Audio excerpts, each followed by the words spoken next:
Howdy! I'm Sophia, and here's how I went from this to this to this. I'm an animator and rigging artist, getting my degree at Texas A&M. I've been working on my capstone animation for this whole semester. Everything you see here is what I have worked on, with the exception of the sound, which was done by my good friend Victoria. Now, even though this is a project for school, it is very much a passion project for me, and I have been working on this story for quite a while, and want to continue adding to in the future. Shows like Arcane have really inspired me, and you can see some of the influence in how I've done some of the textures for my character. The Wingfeather Saga animation is also a huge inspiration and influence on how I structured the shots that I did, with how I had 2D backgrounds and 3D characters. I also had the privilege of working with Chloe Gordon, a rigging artist and CG generalist who worked on the show. Alright, let's get into the process. Like I've said before, this is really a passion project that's been on my mind for some time. These were some old storyboards I made years ago from a bigger narrative. A story I still have in the works, though this project is solely focused on only completing a couple of polished shots.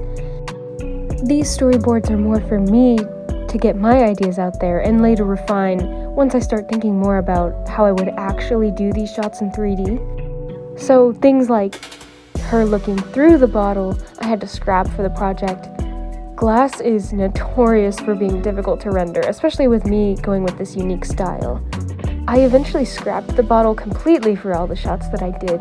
In the future, I may revisit the bottle and bring it back.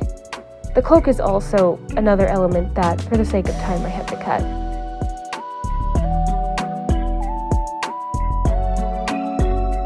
Alright, on to the backgrounds.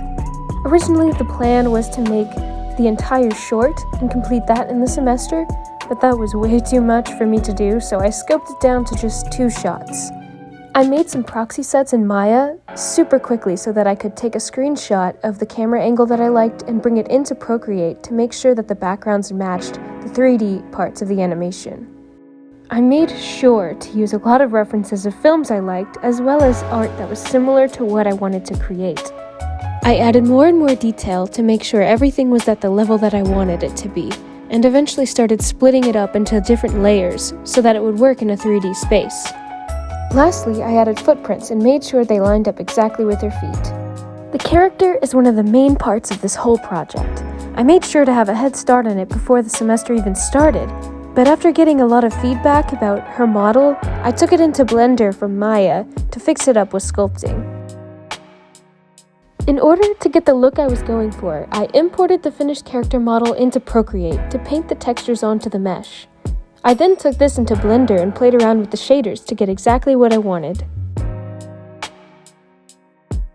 Rigging is something I actually really enjoy, and I have a decent amount of experience in. In order to be animated, the model needs joints and controls. I also ended up using a lot of blend shapes for the face, and more since the shots are very limited. For the clothes, I used a simulation to get them to look realistic. Then I rigged them and used weight paints to get the sim only on the parts of the pants that I wanted.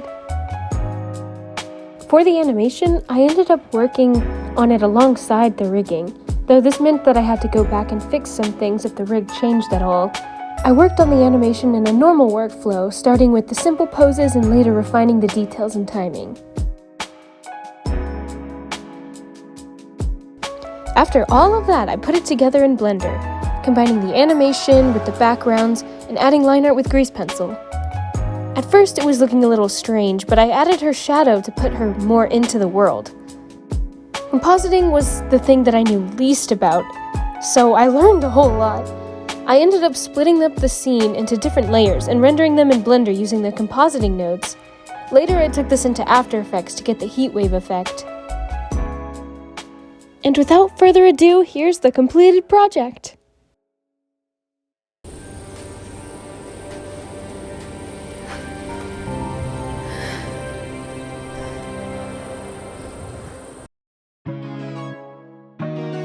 A huge thanks to all the people who helped me on this project. my professor, Caleb Kicklighter, my mentor, Chloe Gordon, and of course my good friend Victoria Mullens, who did the sound. I had a great time working on this and hope to continue in the future. Bye!